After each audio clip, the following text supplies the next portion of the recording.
দু চোখে হঠাৎ করে কাল বৈশাখী, চৈত্রের শেষ বেলা পাতা ওড়ে নাকি, কত বছরের মায়া ভেঙে যাবে বলে রাজপথ ভেসে গেছে অচেনা কাজলে, তুমিও ঝরে তাকে শুধু ভালোবেসো। এসো হে বৈশাখ এসো এসো, এসো হে বৈশাখ এসো এসো। নেক্সট জেনের লোগো লঞ্চ আজকের মূল উদ্দেশ্য আমাদের, এবং আজকে যারা এখানে এসছেন, সুমন, কৌশিক দাস, স্নিগ্ধজিৎ, সৌমদা, এনারা আজকে এখানে এসছেন কারণ এনারা সবাই অরিজিনালসের মাধ্যমে শুরু করেছেন আশা অডিও থেকে। তো এনারা আজকে এসছে ইন্সপায়ার করার জন্য যে একটু আসতে সবাই, আমরা নতুন সাউন্ড, নতুন মিউজিক, এই জিনিসগুলোকে ডিসকভার করতে চাই, নতুন প্রতিভা তাদেরকে সুযোগ দিতে চাই। এবং আজকে যারা এখানে বসে আছেন তারা সবাই এত স্বনামধন্য, তাদের মতো যারা নেক্সট জেন থেকে লঞ্চ করছেন সেই ইন্সপিরেশনটা যেন তারা পায়, যে এই জায়গায় যেন তারা সবাই পৌঁছাতে পারে, এটাই আজকে মূল উদ্দেশ্য। আমি 2005-এ একবার ফিরে গেলাম। আমাদের প্রথম, আমার মনে আছে ব্যান্ডে মাতরম বলে কম্পিটিশন হয়েছিল, যেটার আশা অডিও এবং সংবাদ প্রতিনিধি তারা মিলে এটা অর্গানাইজ করেছিল, এবং সেখানে আমরা প্রথম রানার আপ হইলাম আমাদের ব্যান্ড পৃথিবী। দু চার কথা বলবো, একটু বোর করবো, কিন্তু একটু শুনতে হবে।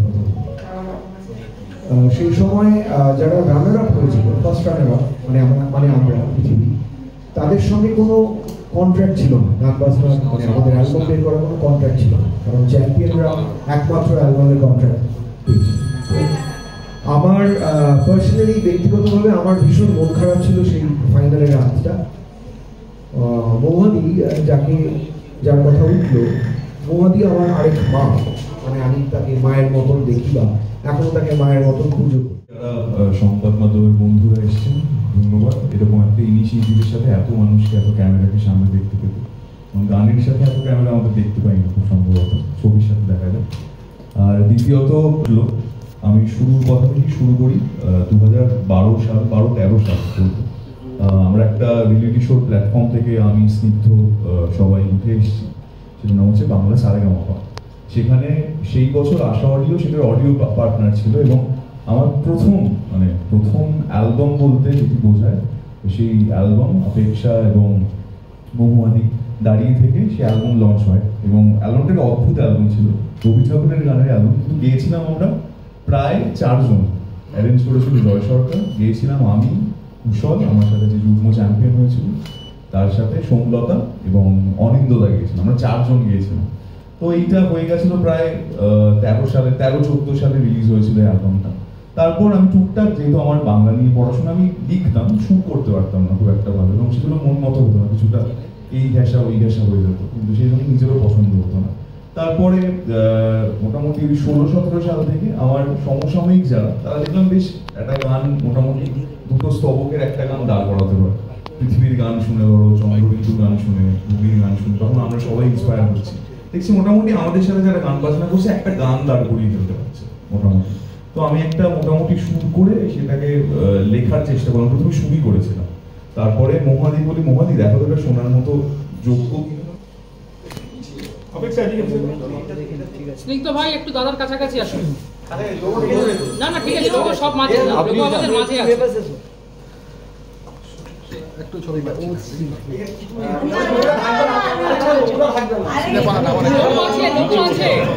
ঠিক আছে ঠিক আছে, বলছে বেঁচে লোগোটা ঢাকবে।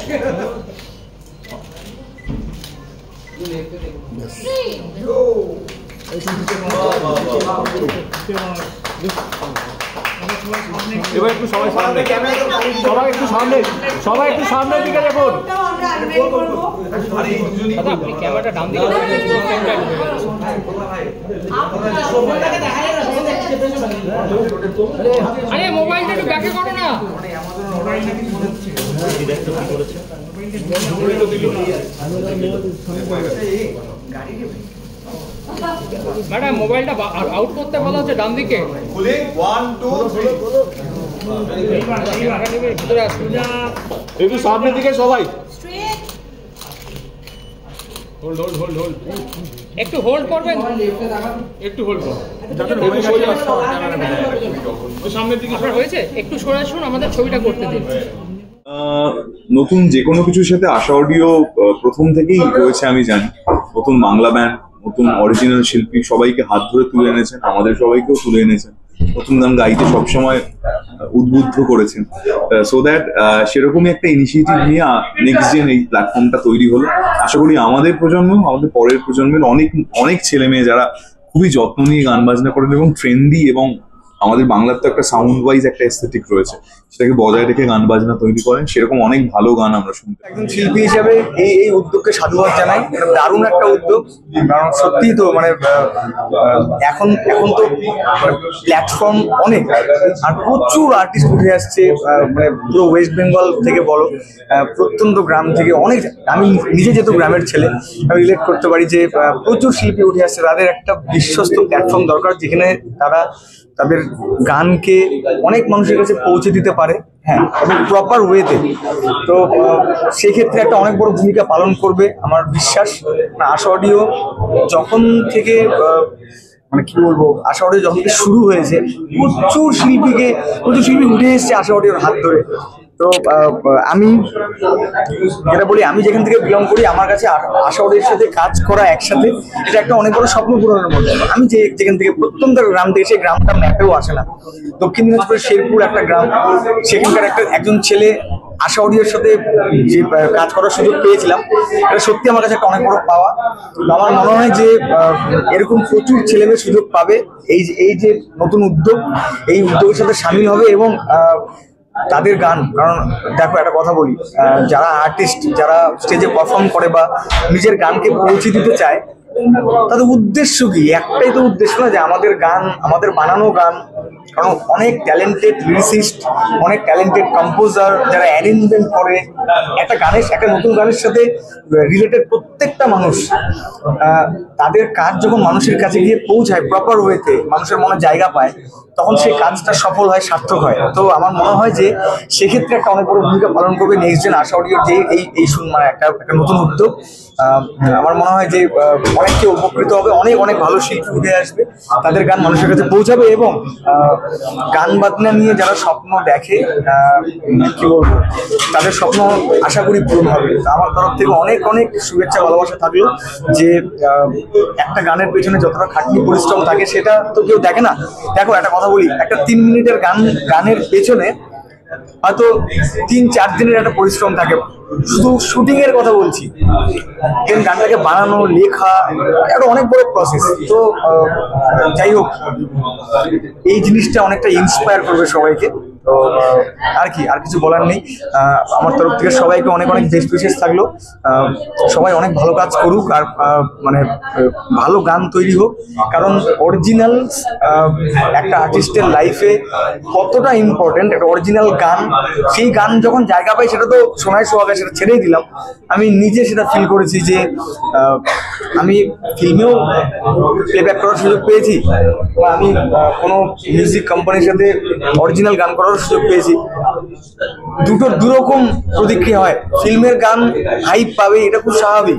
হিন্দি, আমি যদি বলিউডের কথা বলি বা টলিউডের কথা বলি, কিন্তু একটা অরিজিনাল গান, সেই গান যখন সামনে তোমার থাকা অডিয়েন্স যখন সেই গান রিকোয়েস্ট করে বা সেই গান গায় তোমার সাথে, এটা অনেক বড় স্বপ্ন পূরণ। আমার মনে হয় যে এই খিদেটা থাকুক সবার মধ্যে, যে নতুন গান তৈরি হোক এবং ভালো গান তৈরি হোক, ভালো গান জ্যাকসনকে একটা প্ল্যাটফর্ম দেওয়ার জন্য একটা আলাদা করে প্ল্যাটফর্ম তৈরি করেছে, যেখানে অনেক নতুন শিল্পীরা উঠে আসবে, নতুন শিল্পীদের সুযোগ পাবে, যারা একটা প্ল্যাটফর্ম পাবে। যে কোনো সবাই তো আর রিয়েলিটি শোতে, টপ রিয়েলিটি শোতে যেতে পারে না, বা সেখানে গিয়েও খুব একটা কিছু করতে পারে না, তাদের জন্য একটা প্ল্যাটফর্ম থাকে। অনেক সময় তো আমাদের ভুল ডিসিশনও হয়, যেমন যখন রিয়েলিটি শোতে অডিশন হয়, তখন দেখা যায় খুব কম গান শোনা হয়, তাতে কিন্তু একটা মানুষকে জাজ করা যায় না বলে আমার ধারণা। তাকে একটু বেশি শুনতে হয়, সেই বেশি শোনার জন্য হয়তো অনেকে চান্স পায় না, কিন্তু তাদের জন্যও কিন্তু একটা প্ল্যাটফর্ম যেখানে ওরা তৈরি করলো আশা অডিও, সেটা আমার মনে হয় যে নিউ জেনারেশনকে অনেক বেশি উদ্বুদ্ধ করবে এবং তাদের একটা প্ল্যাটফর্ম তৈরি হবে।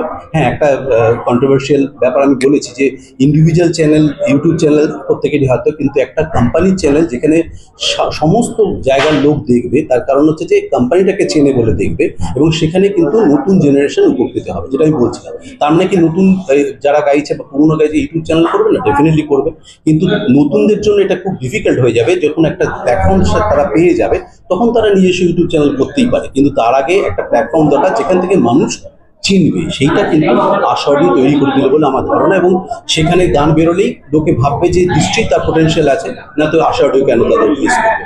সুতরাং সেখান থেকে তারা প্ল্যাটফর্ম তৈরি করতে পারবে বলে আমার মনে হয়। তারপর ডেফিনেটলি তারা নিজস্ব ইউটিউব চ্যানেল করবে, তাদের একটা ফ্যান ফলোইং হয়ে যাবে, তখন তারা করতে পারবে, এটা আমার মনে হয়। এবং এটা দারুণ। আচ্ছা দাদা, নতুন বলতে তো আরেকটা বোঝা যায় রিয়েলিটি শো মানে নতুন সিজনেদের মধ্যে আছে। রিয়েলিটি শোটাকে আপনি কিভাবে দেখেন?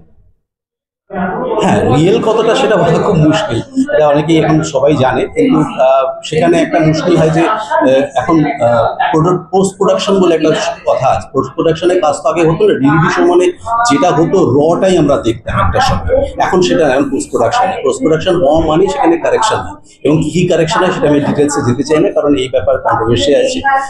কিন্তু সেই জায়গাটা তো এখানে হবে না। এখানে একটা ভালো গান বাজনা যে করবে, ভালো গাইবে, তাকে প্রমোট করা হবে। সুতরাং আমার মনে হয় এটা অনেক রিয়েল বলে আমার মনে হয়, এটা রিয়েলিটি শোর থেকেও রিয়েল বলে মনে হয়। এই যে আশাওয়ার্ল্ডের নিউ চ্যানেল, এটা কবে থেকে ঠিক আসছে? এটা অপেক্ষা অ্যাকচুয়ালি বলতে পারবে, তাদের একটা পরিকল্পনা আছে, অনেকগুলো অ্যালবাম নিয়ে একসঙ্গে ওরা লঞ্চ করবে বলে আমার সঙ্গে কথা হচ্ছিল একটু আগে, কিন্তু এক্স্যাক্টলি আমি ঠিক জানি না যে কবে ওরা রিলিজ করবে, তবে খুব তাড়াতাড়ি এটা পয়লা বৈশাখে। अभी ना जाओ छोड़ कर के दिल अभी भरा नहीं। बस, थैंक यू।